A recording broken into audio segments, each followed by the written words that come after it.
makes the it look really overly no, it's great for him to do. It has got a bit of everything. And I know girls who've seen this movie who have no interest in it. It's in the first movie.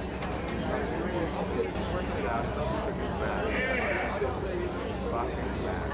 I like that.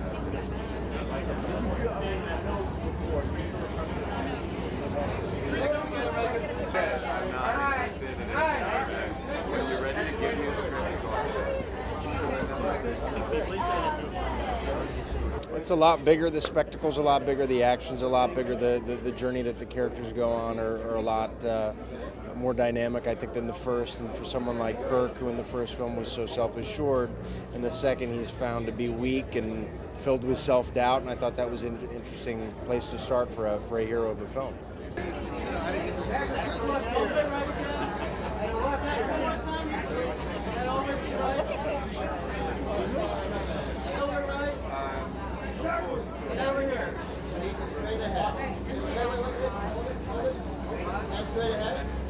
And I think in this movie, whereas the first one was about Spock grappling with his humanity, I think this one's about him accepting it.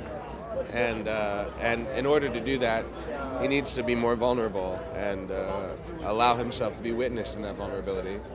And that's something that happens in this movie. Got it.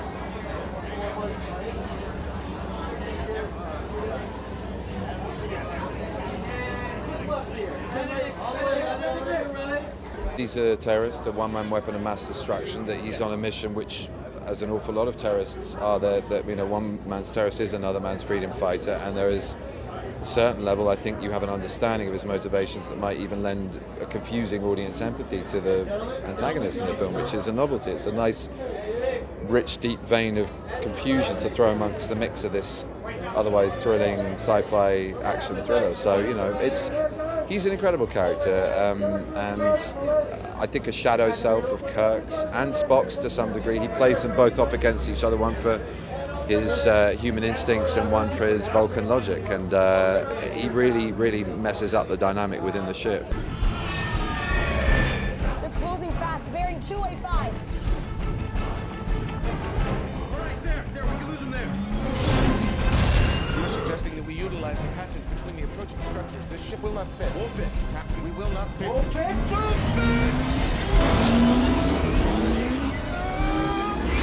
fit. These are some of my closest friends, and I love these guys. I love working with them. Chris and I have a great time. We're actually much more similar than Kirk and Spock, and it's always a great opportunity to come together and explore these characters that we are more familiar with now, with the perspective that we've gained, 4 years later, and we're older and hopefully wiser, and we all make the most of it without taking ourselves too seriously. So we love to have a good time, but we also know what we're there to do, and JJ never lets us forget that. So.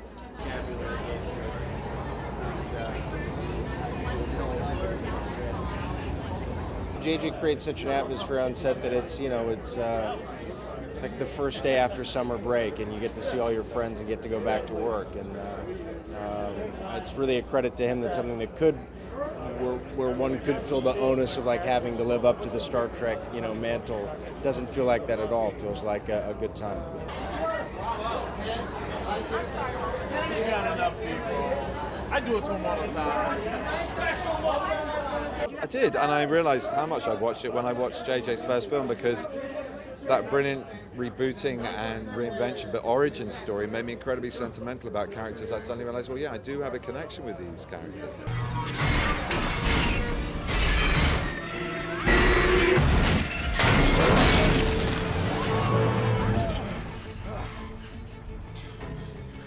I told you we fit. I'm not sure that qualifies. Worry, but I got it together.